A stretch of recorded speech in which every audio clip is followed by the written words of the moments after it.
Hey there guys, welcome to Arsenal Fan TV. This is the review of Arsenal versus Sunderland in the FA Cup, the final score being Arsenal 3, Sunderland 1, and the perfect way to kickstart our defence of the FA Cup once again. I'm really looking forward to seeing how far we go in the Cup this season, and there's nothing I want more than for Arsenal to do the League and Cup double and get that hat-trick of FA Cups under our belt. That would be a fantastic achievement for us and really would put our name back on the map and secure our status as one of the best clubs currently in Premier League football. So I'm looking forward to seeing how far we can go, and like I say, this was the perfect result to kickstart the campaign this afternoon. Sunderland really took the game to us though, in my opinion. They made 8 changes going into the game, and Allardyce does have somewhat of a reputation for not taking the Cup too seriously with clubs that he's previously managed. Got some very exciting players in Lens and Watmore. Those were the two that really stood out to me, but it was always going to be difficult for us considering how many changes we made ourselves. That midfield we had was very experimental. Callum Chambers, Alex Oxlade-Chamberlain forming somewhat of a midfield pivot, and then in front of them Alex Iwobi taking Mesut Ozil's favoured number 10 role. I thought he had a really decent game tonight, and there are a lot of positives we can take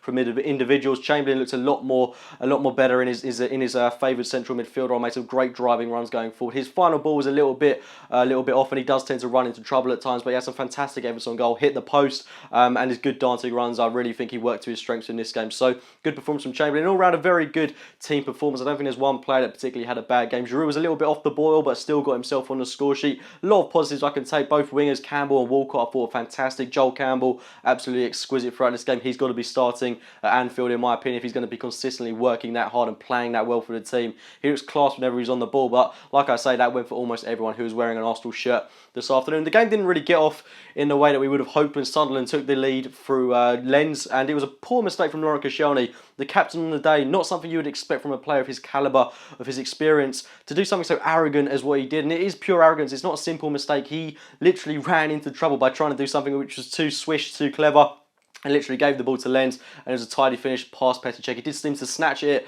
but Cech wasn't going to get to that, and it was 1-0 to Sunderland. But not too long after that, we did get ourselves back into the game through Joel Campbell. Fantastic work by Theo Walcott down that left-hand side, and Walcott has done a fantastic job in the absence of Alexis Sanchez playing down that left-hand side, cutting in. And I love the fact now we're playing with Joel Campbell on the right, Theo Walcott on the left. These two players cutting in, working to their strengths on their favoured foot. Really does seem to be working wonders for us, and it did prove to in this instance with Walcott playing it into Joel Campbell coming in from the opposing wing, with a very calm finish into the net past the Sunderland keeper. I think it was Pickford they had in goal, not a goalkeeper that I'm too familiar with, but he looked rather shaky throughout the course of the game. But at a young age, I'm sure there's many successful years for him to relish in the coming years. But nonetheless, 1-1, and it was at that point that we really did start to seize the game that little bit more. Had a few more chances, but the first half petered out a little bit more. We had our best spell towards the 40 to 45 minute mark, but unfortunately we couldn't break through the Sunderland back line. And going into that second half, it was a very open game. I thought we did have some very good chances. Like I say, Alex Oxlade-Chamberlain hit the post, but as did Stephen Fletcher for Sunderland. Both sides having very good chances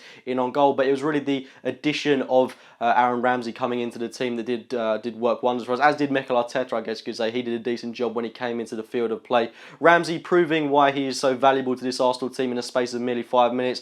His engine is absolutely uncomparable to anyone else's in the Premier League. He worked so hard in this game just for the 20 minutes that he was on the pitch, but got himself on the score sheet. Wonderful work by Hector Bellerin down the right-hand side, playing it into Aaron Ramsey with a tidy finish past the goalkeeper.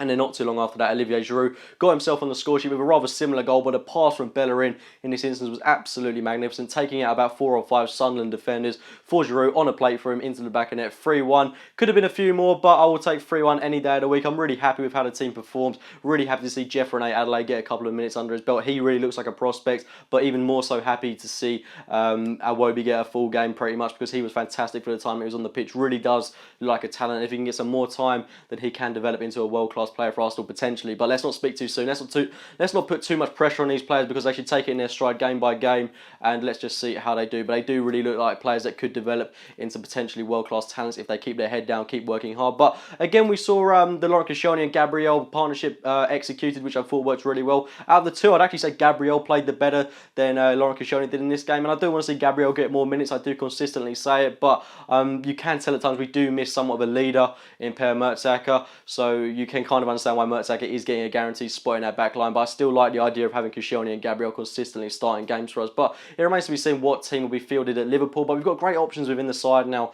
All these players that can play in opposing positions. I mean, we've got Chamberlain emerging as a potential midfield man, and all these players that are so versatile, they can play practically anywhere across the pitch. But lots of positives to take. Gibbs as well was class tonight. Let's not Let's not put his performance under the radar because he played really well, as did Petr Cech in goal, filling in for the boots of David Ospina, who was rumoured to set to start this game, but I'm sure we'll see more of Ospina in the later stage of the Cup. But I'm looking forward to seeing who we get in the draw. Really pleased with this win tonight, and now we go on to Anfield in a few days' time. But get your thoughts on the game in the comments box below. Please do like this video if you have enjoyed it. Subscribe to Arsenal Fan TV if you're new to the channel, and as always, I'll be speaking to you very, very soon. Joe Campbell, we've got Joe Campbell, Joe Campbell, Joe Campbell, Joe Campbell, we got Joe Campbell, Joe Campbell.